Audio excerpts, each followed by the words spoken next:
잠깐 기도하고 말씀 보겠습니다. 거룩하신 주여, 이 생명들 사랑하셔서 세상 가운데서 불러내 오시고 오늘 이렇게 하나님을 배우러 나왔습니다. 세상 가운데 흩어진 마음 모으게 하시고 온 마음과 뜻을 다해서 여호와 하나님을 경외하는 심정으로 기록된 하나님 말씀 대할 수 있도록 하나님 도와주시옵소서. 우리 모두가 이 말씀에 선포된 그 당시로 돌아가서 참으로 무겁고 떨리는 마음으로 이 말씀 받게 하시고 이 말씀으로 자신의 삶을 되돌아보는 귀한 시간 될 수 있도록 성령 하나님 도와주시옵소서. 감사드리며 예수님 이름으로 기도합니다. 아멘. 오늘 이 본 말씀은요, 바울이 고린도 이 교회에게 주시는 말씀이거든요. 우리가 실은 고린도 교회에 대해서 2주 전에 말씀을 나눠봤어요. 그래서 이제 항상 하나님께서는 말씀을 주실 때 그 말씀을 그 신앙 공동체에게 맞춤형으로 이렇게 말씀을 주시거든요. 그래서 다시 한번 이 말씀이 선포될 그때 당시 상황을 정리하고 그 다음에 이제 본문으로 들어가도록 이렇게 하겠습니다. 그때 당시 고린도 교회는 여러분들 그때 말씀드렸지만은 헬라 세계에서 가장 큰 무역 항구 도시였고, 그래서 거기에는 수많은 인종들이 모여 살았고, 그 결과로 물질적으로 굉장히 풍요했지만 물질적으로 굉장히 부자 도시였거든요. 부자였는데 거기는 성적 타락과 그 다음에 우상 숭배가 극에 달했던 그런 도시였습니다. 이제 그런 도시인데 고린도 교회는 겨우 1년 6개월 정도 바울한테 말씀을 전해 들었거든요. 어찌 보면은 신앙적으로 보면은 아주 어린아이 같은 겨우겨우 세워진 그런 교회였어요. 그런 교회를 그렇게 험한 세상 가운데 내던져놓고, 그때는 목회자가 없었거든요. 그때 말씀드렸지만은 순회 전도하는 사람들이 잠깐 모여 거쳐가는 곳이기 때문에 결국은 초신자들이 1년 6개월 동안 받았던 설교 가지고 그 험한 우상 숭배와 타락이 극에 달한 그 도시에서 이제 견뎌내야 돼요. 당연히 우상 숭배와 그 다음에 이제 물질주의, 그 다음에 이런 각종 세상 학문에 의해서 이 고린도 교회가 점점 이렇게 침범을 당합니다. 이 모습을 바라보면서 바울이 썼던 편지 내용이, 그래서 이 앞전에 어떻게 했습니까? 거기에서 너희들이 예수 그리스도를 통해서 영원한 생명, 그 면류관을 받기 위해서는 너희들은 반드시 이렇게 살아가야 된다 해서 그때 당시 시민들이 누구나 알고 있는 아주 상식적인 상황이에요. 그래서 그때 이제 그 100m 달리기 하는 그런 달리기 샵과 그 다음에 이제 권투 경기, 이 두 가지 경기를 예를 들어서 어떻게 너희들이 살아가야 하는가를 말씀했습니다. 그 핵심이 뭐였습니까? 너희들은 세상 사람들은 달리기 시합할 때 여기저기 사방대 바라보는데 너희들은 오직 심판주만 바라봐라. 달리기 선수처럼. 그래서 그때는 그랬죠.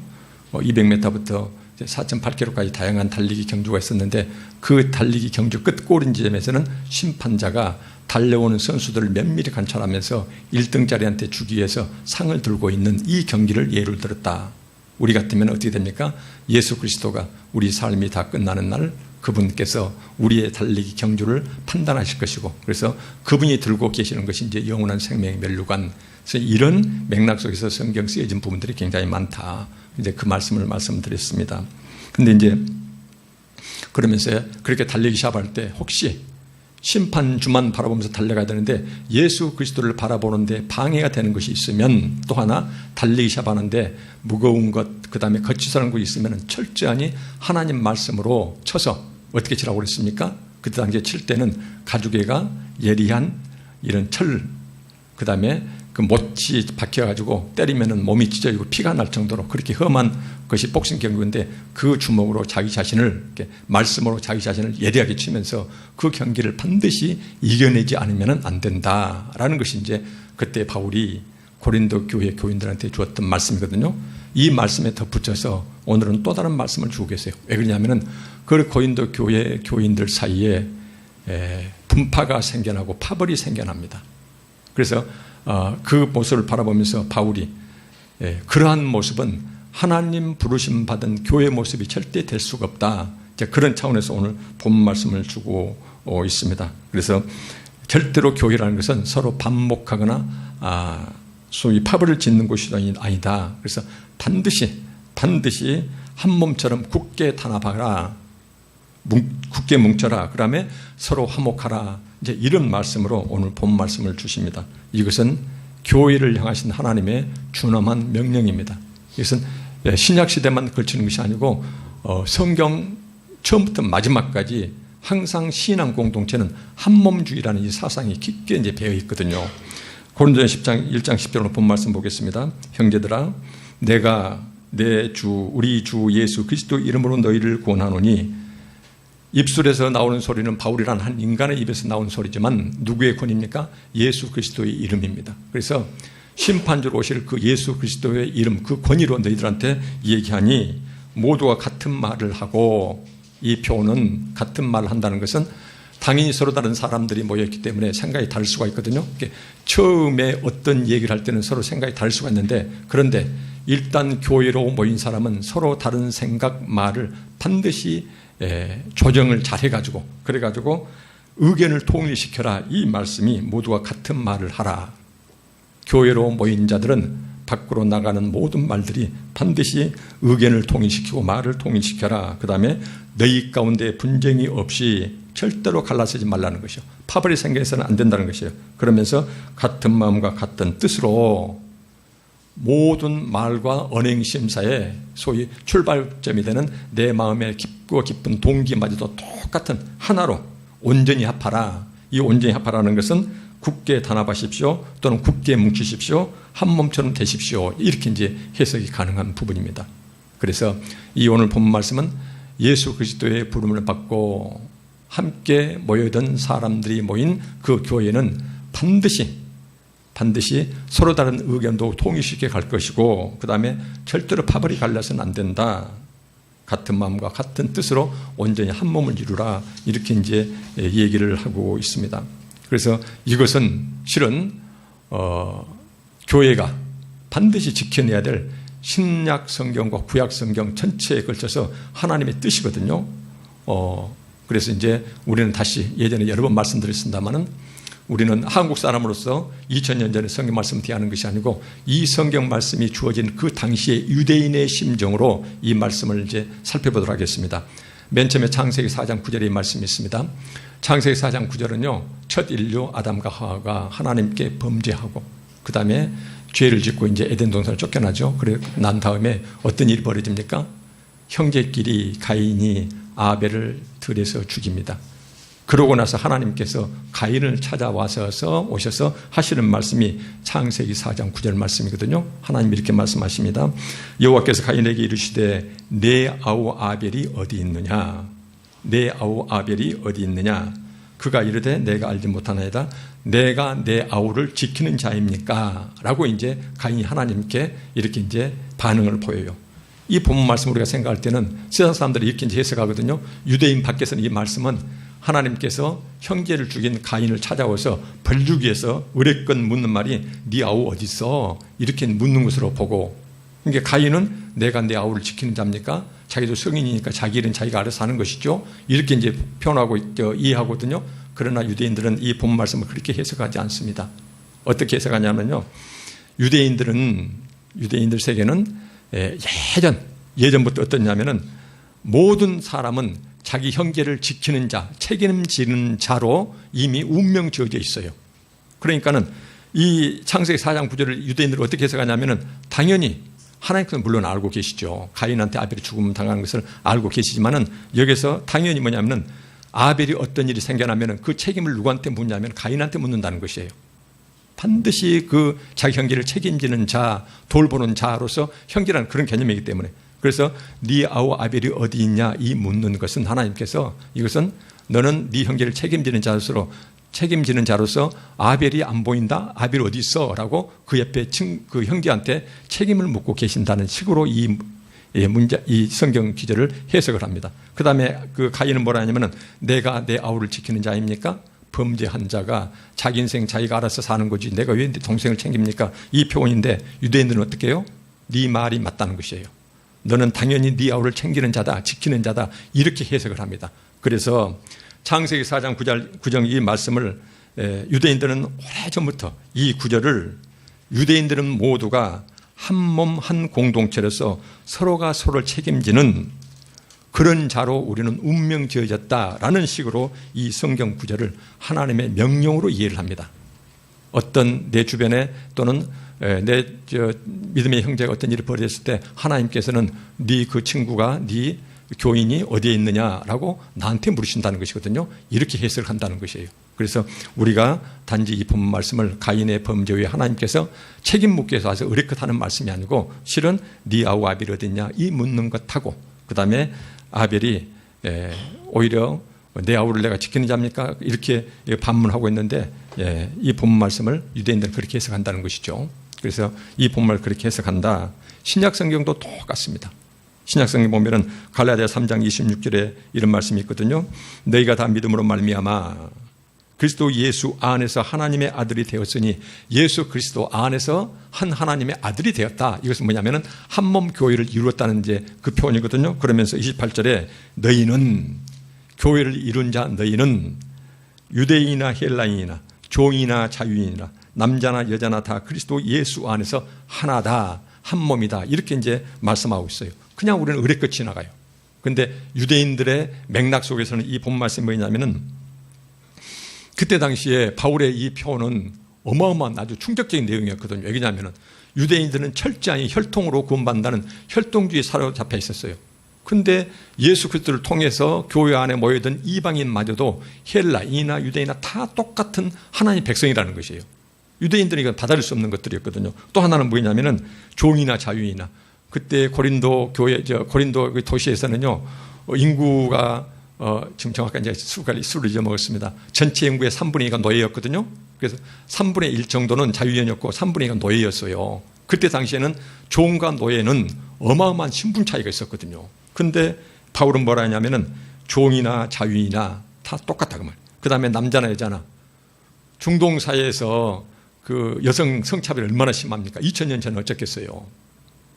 거의 사람으로 카운트도 안 되는 그런 세상이었는데 근데 남자나 여자나 다 교회 안에서는 그리스도 예수 안에서는 전부 다 한 몸과 똑같다는 것이에요. 하나라고 이렇게 이제 말씀하고 계세요. 너희들은 예수 그리스도 안에서 한 몸을 이루었다.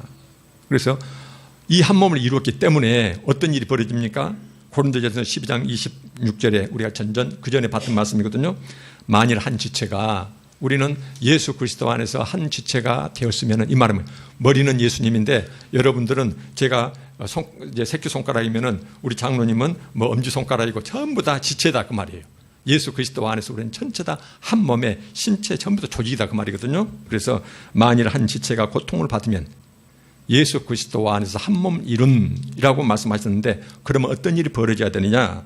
만일 한 지체가 고통을 받으면 모든 지체가 함께 고통을 받고 한 지체가 영광을 얻으면 모든 지체가 함께 즐거워한다. 소위 유대인들의 전통적인 한몸 사상을 구약 성경에서부터 신약까지 계속 줄곧 이것이 전제되어 있어요. 그런데 우리는 이것을 제대로 깊게 해석을 못합니다. 왜 그럽니까? 우리는 개인주의 사회를 살아가고 있거든요. 최근에는 사회학자들이 현대 한국 사회에는 초개인주의 사회, 가정마저도 해체되어가는 그런 과정이 있다라는 이런 초개인주의 사회를 살아가기 때문에 이렇게 모든 교인들이 또는 모든 유대인들이 한 몸처럼 살아간다 이 자체를 이 본래 뜻대로 해석을 하지는 못해요. 유대인들은 그렇지 않습니다. 여기 보시면 한 지체가 고통을 받으면 모두가 고통을 받는다. 이것을 가르치기 위해서 이렇게 유대인들은 태어날 때부터 옛 선조부터 지금까지 여기서 사는 사람이나 디아스포라로 먼 지방에 사는 사람이나 전부 다 한 몸이라는 이 사상을 가르치기 위해서 어떻게 이 얘기를 해요? 전에 제가 한번 말씀드린 것 같아요. 랍비들이 끊임없이 어린 아이부터 교육시키는 게 있어요. 머리 둘 달린 아이가 있다. 그때 한 아이 머리를 톡 쳤는데 이 아이가 머리가 둘 달렸는데 한 몸이거든요. 두 사람이 한 사람이냐. 근데 머리를 톡 쳤는데 옆에 있는 다른 머리 아이가 울면은 이것은 한 사람이다. 근데 옆에 아이를 때렸는데 이 아이가 아파서 우는데 옆에 아이는 눈 꿈적거리고 있으면은 그것은 두 사람이다. 이런 식으로 어렸을 때부터 눈에 보이는 것으로 생생하니 어린아이들도 이해할 수 있는 그런 수준으로 이 말씀을 가르쳐요. 왜 그 이스라엘의 6.1 전쟁입니까? 그때 제가 기억나는 기사가 있는데 6.1 전쟁이 벌어지니까 전 세계에 흩어져 있는 유대인 청년들이 전부 다 그 유대 나라로 모여들었다면서요. 그래서 이런 한몸 사상을 어렸을 때 철저히 가지고 있기 때문에 유대인들의 경우는 전쟁이 나서 내 형제가 혼자 전쟁터에서 있는 것을 보지를 못해요. 전부 다 함께 그 자리에 함께 있어줘야 돼요. 이제 이런 사상들이거든요. 이런 맥락 속에서, 이런 전통 속에서 이 성경이 쓰여졌거든요. 우리가 유대교가 예수 그리스도를 받아들이지 못해가지고 유대교로 이렇게 남아있는 것에서 그들에 대해서 2000년 역사 동안 수다하게 이렇게 박해하고 그래왔는데요. 그런데 우리가 유대교로부터 배울 것들이 많아요. 뿌리는 똑같거든요. 그 구약 성경 모세오경 똑같거든요. 그래서 이제 여기서 이제 우리가 구약에서부터 신약까지 실은 하나님의 백성들은 철저히 한몸 사상이 전제되어 있다. 이건 전제거든요. 우리가 선택 문제가 아니에요. 그래서 유대인들은요, 이 한몸 사상을 어렸을 때부터 체득시키기 위해서 아주 어렸을 때부터 랍비들이 끊임없이 교육시키는 그런 교육, 그런 소재거리가 있어요. 전에 한번 말씀드렸는데 다시 한번 말씀드릴게요. 우리가 반복해서 하는 이야기가 있습니다. 지식적으로 듣는 얘기를 한 번 들으면, 그것은 2번 들으면 식상한 얘기예요. 근데 성경 말씀은 그렇지가 않습니다. 성경 말씀은 쉐마, 아침부터 저녁까 계속 외우고 다니는 것이거든요. 손바닥에 새겨 다니거든요. 지식이 아니거든요. 성경 말씀은 반드시 행하라고 주시는 말씀이거든요. 근데 성경 말씀이 행동으로 나타나지 않으면 똑같은 말씀이라도 계속 반복적으로 주어지고 또 주어져요. 그래서 유대인들의 경우는 한몸 사상을 강조하기 위해서 어렸을 때부터 어떻게 얘기하냐면요, 여러분들은 세 사람 중에 세 사람이 한 배를 탔다. 그 배가 바다 한가운데로 들어갔다. 근데 한 친구가 자기가 앉은 자리를 거기다가 배에다가 구멍을 뚫고 있어요. 두 사람이 화들짝 놀래가지고 그 무슨 짓이냐 했더니 한 사람이 당신 간섭하지 마라. 이것은 내가 내 돈을 주고 산 내 자석이다. 내가 내 자석에다 내 마음대로 하는데 당신들이 왜 간섭하느냐. 이 소재글을 계속 이제 랍비들은 사용해요. 그러면서 공동체가 자기 혼자만을 생각하면 어떤 일이 벌어지는가? 함께 죽는다는 것이에요. 함께 죽는다. 그래서 한 사람이 잘못하면 모두가 죽게 되고 한 사람이 잘하게 되면 모두가 살아난다. 이것을 끊임없이 강조를 해요. 유대인들은. 그래서 유대인들은 어렸을 때부터 이 끊임없이 자기들이 만들어내는 유명 격언들이 있어요. 그 격언 중에 이런 말씀이 있습니다. 유대 랍비들의 책에 보면은 한 사람이라도 멸망시킨 사람은 유대세에 대해서 자기 형제를 한 사람이라도 잘못되게 해코지 한 사람은 모든 세계를 멸망시킨 사람, 모든 세계에다가 해코지한 사람과 똑같다. 그 다음에 한 생명이라도 구원한 사람은 온 세상을 구원한 사람과 똑같이 여겨야 된다. 그래서 철저히 한 사람과 모든 그 신앙 공동체를 일심 동체로 이렇게 생각하는 이런 것을 강조합니다. 또 하나, 그렇기 때문에 교회로 모인 형제들이 옆에 형제를 생각하는 마음이 없이 자기로만 자기 마음이 가득 차 있는 사람은 그 사람의 마음속에는 하나님이 들으실 자리가 없는 사람이다. 이렇게 표현을 합니다. 자기 생각으로 가득 차 있고 자기 유익으로만 가득 차 있는 이런 사람은, 그렇게 자기로만 가득 차 있는 사람은 그런 사람의 마음속에는 하나님을 받아들일 공간이 전혀 없는 사람이다. 그래서 주변에 자기 형제와 하나님과 똑같이 동일시하는 이런 것이 어렸을 때부터, 그래서 이웃에게 눈을 감는 자는 하나님을 볼 수가 없다라고 얘기를 합니다. 철저히 이런 말씀이 바로 뭐예요? 예수 그리스도 마태복음 25장이요. 우리가 숱하게 말씀하신 그런 거. 그래서 이렇게 얘기를 하고 있습니다. 그래서 이제 우리가 생각할 때는 이런 말씀들은 유대인들 사이에 유대 공동체 문화이기 때문에 우리가 그런 것을 일일이 쉽게 생각할 수가 있거든요. 근데 우리가 전에 봤듯이 우리는 절대 그렇지가 않습니다. 왜 그러냐면요, 우리는 로마서 11장 17절에 그런 말씀 있잖아요. 유대인들은 참 감람나무였다. 그 다음 우리는 들에 퍼져 있는 돌 감람나무, 야생 감람나무거든요. 근데 원래 하나님께서는 당신의 진리 말씀을 참 감람나무에게 주셨거든요. 그래서 우리는 예수 그리스도를 통해서 들에 있는 감람나무인데 꺾어가지고 유대인 세계에 접붙여진 가지다. 그러면서 우리를 키우는 것은 뭐냐면은 그 참 감람나무 뿌리로부터 올라오는 진액을 통해서 우리는 자라간다. 그래서 우리가 여러 번 말씀드렸지만은 그리스도인들은 반드시 철저히 유대인이 되지 않으면은 하나님이 우리를 향하신, 하나님께 우리를 주신 그 말씀의 본래 뜻을 이해할 수가 없다. 그래서 여러 번 말씀드렸습니다. 그래서 세계적인 신학자들은 반드시 우리 스스로가 유대인이 되지 않으면은 하나님으로부터, 그다음 하나님께서 성경에 그 뿌려놓은 그 진짜 귀중한 그 진리의 말씀들을 우리는 제대로 이해할 수가 없다. 반드시 우리는 우리 스스로 독립적인 존재가 아니고 유대의 사이에 접붙여진 자다. 이 표현들을 하고 있다는 것이죠. 그래서 이제 이 말씀들을 우리가 깊게 받아들여야 될 것 같습니다.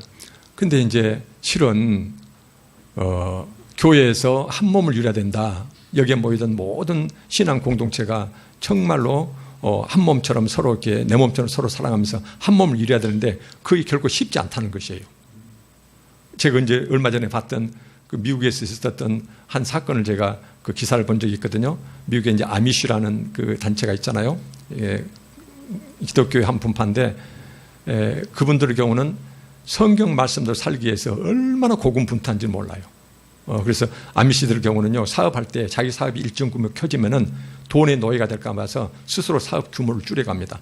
돈이 일정 기간 자기 돈이 쌓이면은요, 스스로 조심해서 돈을 헐어내요. 이런 사람들이거든요. 그 다음에 스스로 살아가는 것이지, 그래서 미국 그 정부로부터 보조금 같은 것도 이렇게 사양하는, 철저히 자기 신앙 공동체로 살아가는 사람인데, 여기에 미국에서 이제 한 그 총격범이 아미시의 어린 학생들 학교를 쳐들어왔어요. 그래갖고는 10명의 인질을 잡아가지고 총을 다 쐈어요. 5명의 어린아이가 죽었거든요. 5아이는 이제 심하게 다치고, 그래서 온 미국 사회가 충격에 빠졌는데, 그때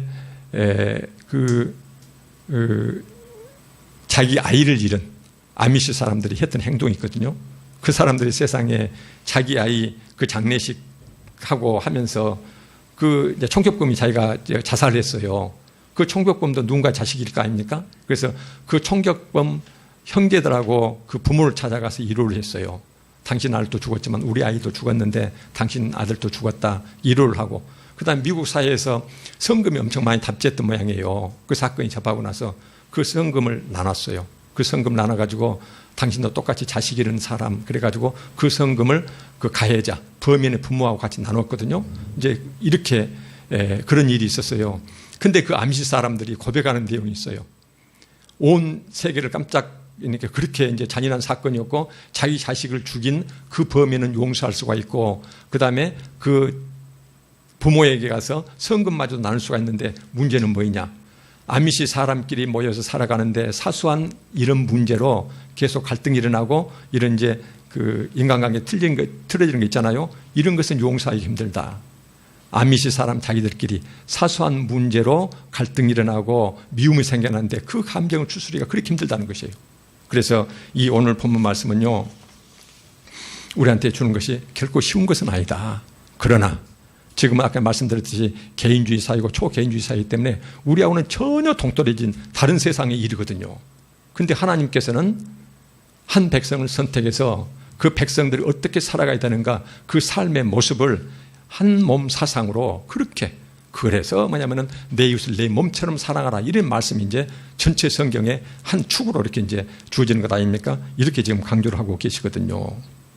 그래서 이것은 하나님의 명령이기 때문에 우리가 끊임없이 부족하고 흠이 많지만은 이 명령에 순종하기 위해서 우리 교회가 그런 교회가 됐으면 좋겠어요. 우선 모든 마음에 맺힌 사람을 전부 다 용서할 수 없으면은 그 중에선 쉬운 사람부터 계속 용서해 가면서 이렇게 받아들이는, 한 몸처럼 받아들이는 그 숫자를 계속 늘려가는 이런 사람이 됐으면 좋겠다. 그래서 맨 끝에 진짜 원수처럼 보이는 그 사람이 있으면은 그 사람은 우선 제쳐놓고 우선 가까이 덜 심한 사람부터 계속 한 몸처럼 이루어가는 이런 노력을 우리가 계속 해가면은, 하나님께서는 흠 많고 부족하지만은 그렇게 하나님 뜻에 제 뜻을 이제 깨닫고 나서 그 뜻대로 살아보려고 노력하는 우리의 모습을 보면은 하나님은 얼마나 우리를 아름답게 보이시고 우리의 부족을 계속 채워주지 않을까, 그런 생각이 들어요. 그래서 우리가 한꺼번에는 안 되지만 끊임없이 우리 교회는 교회 내에 절대로 분파가 생겨서는 안 되고 파벌이 생겨서는 안 되고, 그 다음에 밖에서 힘들고 어렵게 사는 분들이 교회를 찾아올 때 그 교인들한테 그때로 말씀드렸지만 끝없이 아름답게 눈 맞추고 환대하고 그 사람을 따뜻하게 맞아들이고 그렇게 하면서 한 몸이 되도록, 그래서 밖에서 인간관계의 빈곤이랄지 이렇게 애롭게 쓸쓸한 사람이 우리 교회만 오면 모든 인간관계가 해결되는 그런 아름다운 교회가 됐으면 얼마나 좋을까. 이것은 그로 인해서 교회가 부흥될 수도 있지만은, 그러나 하나님께서 먼저 원하시는 것이고 하나님이 기뻐하시는 것이거든요. 유대인들은 지금도 똑같습니다. 그 회당에서 이 모세오경을 이렇게 앞에서 모세의 자리에서 이제 사람이 나와서 모세의 자리에서 이렇게 모세오경을 이렇게 읽어주거든요. 다 읽고 성경 말씀 낭독이 딱 끝나면은 여기에 모여 있는 모든 그 유대 회중들이 큰 소리로 한 목소리로 세 마디를 외칩니다. 그 마디가 뭐냐면은 강하라, 강하라, 서로가 서로를 강하게 만들어가자. 이런 것이에요. 다시 말하면 뭐냐면은 우리 모두가 서로가 강해지십시다, 강해지십시다, 강해지십시다. 그리고 서로가 서로를 강하게 하십시다. 신앙적으로 강한 사람들이 똘똘 뭉쳐가지고 한 몸이 돼가지고 강력한 한 집단이 되자는 것이거든요. 그러면서 강하라, 강하라, 서로가 서로를 강하게 하십시다. 이것을 큰 소리로 이렇게 외친답니다. 예전부터 지금까지 똑같아요. 지금도 근데요. 유대교 그 회당에서는 성경 말씀이 낭독이 딱 끝나면은 우리는 이제 성경 말씀이 딱 끝나면은 행하라 뭐냐면은 강하라, 강하라, 서로가 우리가 강하게 이렇게 서로를 강화시켜 주십시다. 이런 것을 이제 계속 이렇게 외친다는 것이에요. 제가 얼마 전에 한 학교에 있는데 한 어머니가 찾아오셨어요. 그 이제 성인들 다니는 학교에서 이제 그런 예가 없거든요. 근데 오셔가지고 막 울고 계세요. 오자마자 이제 연구실 오시자마자. 그래서 저도 황당해갖고는 한참 기다렸다가 했더니 이제 그분 하시는 말씀이 제 딸이 학교를 제대로 다니고 있는가를 이제 확인하러 오셨다는 거예요. 출석부 보니까는 이제 1학년인데 이제 저한테 수강 신청이 돼 있더라고요. 보니까는 첫 시간부터 계속 꺼져 있어요. 1시간 수업을 나온 적이 없어요.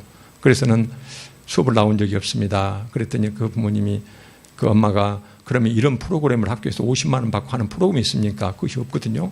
없습니다. 그랬더니 계속 울고 계세요. 신천지를 빠졌대요. 신천지를 빠졌는데 나중에 이제 그 여학생을 뒷조사를 좀 이제 조사를 시켜봤거든요.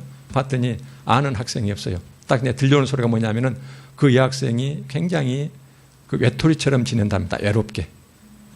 대학에서 신천지들이 노리는 자들이 있거든요. 그 첫째가 바로 뭐냐면은 애토리처럼 혼자 외롭게 다니는 사람을 이렇게 노린대요. 노려가지고 옆에 가서 간 쓸개를 다 빼줄 정도로 계속 찰싹 달라붙어가지고 계속 그 외로움을 해소시켜준대요.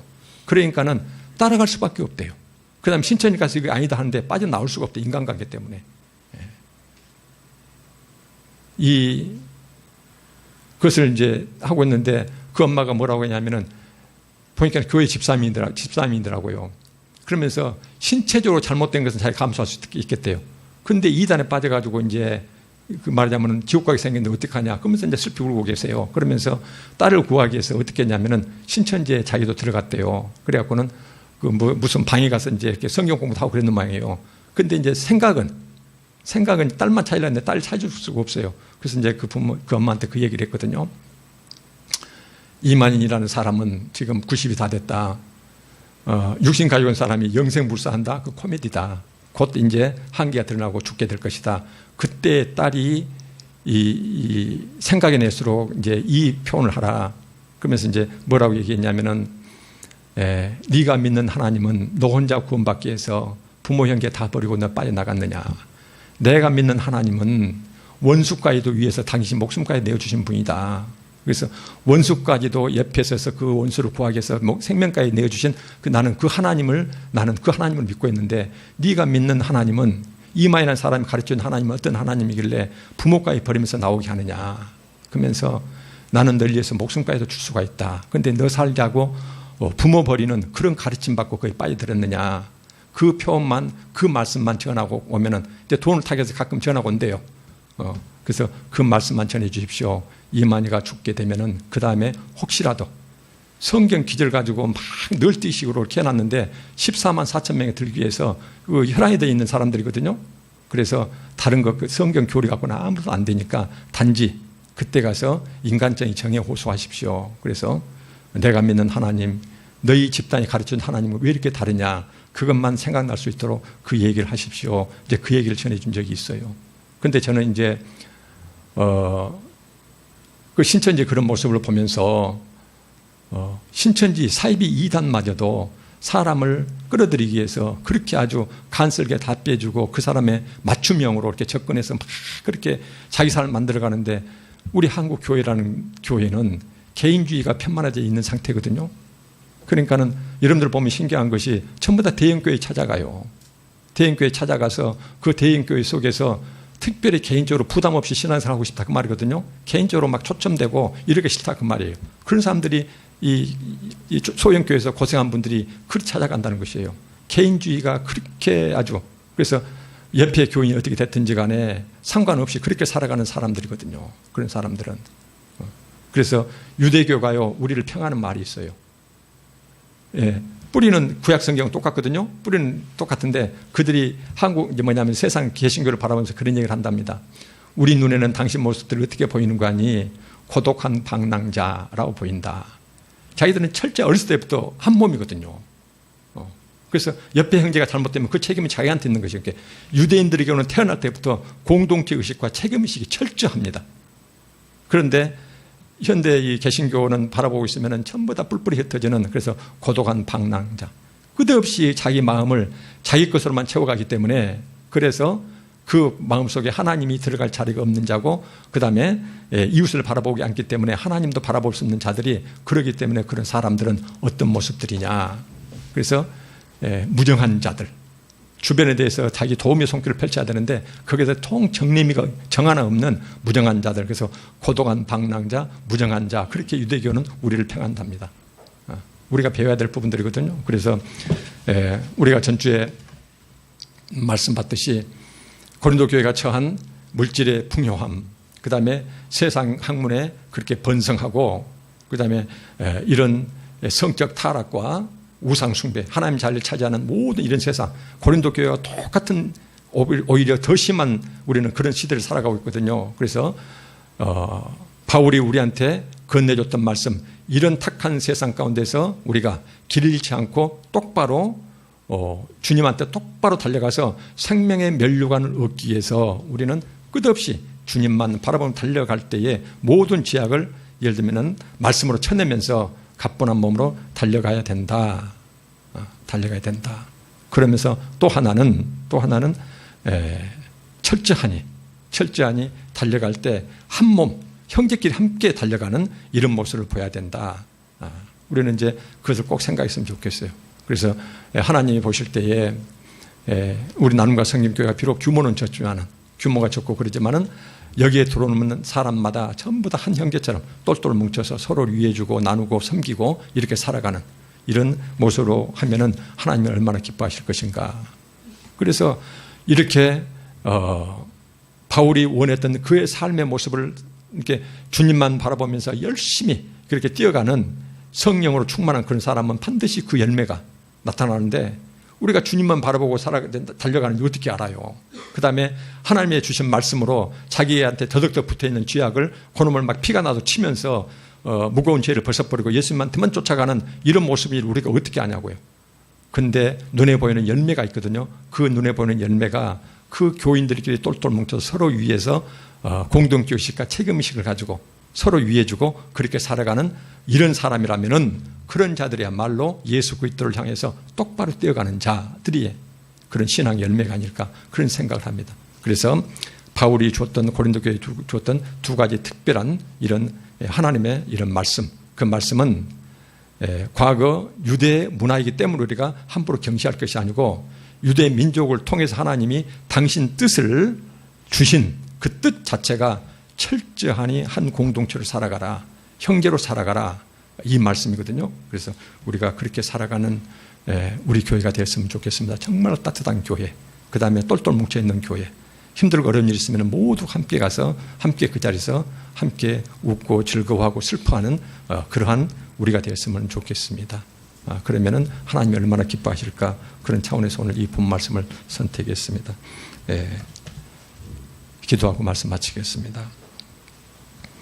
아버지 하나님, 오늘 본문 말씀처럼 우리 나눔과 성김교회가 나가서 온 우리 한국교회가 서로 한 몸처럼 사랑하고 돌보며 하나님을 기쁘시게 하는 그런 한 몸 사상 신앙 공동체가 될 수 있도록 우리를 인도해 주시옵소서.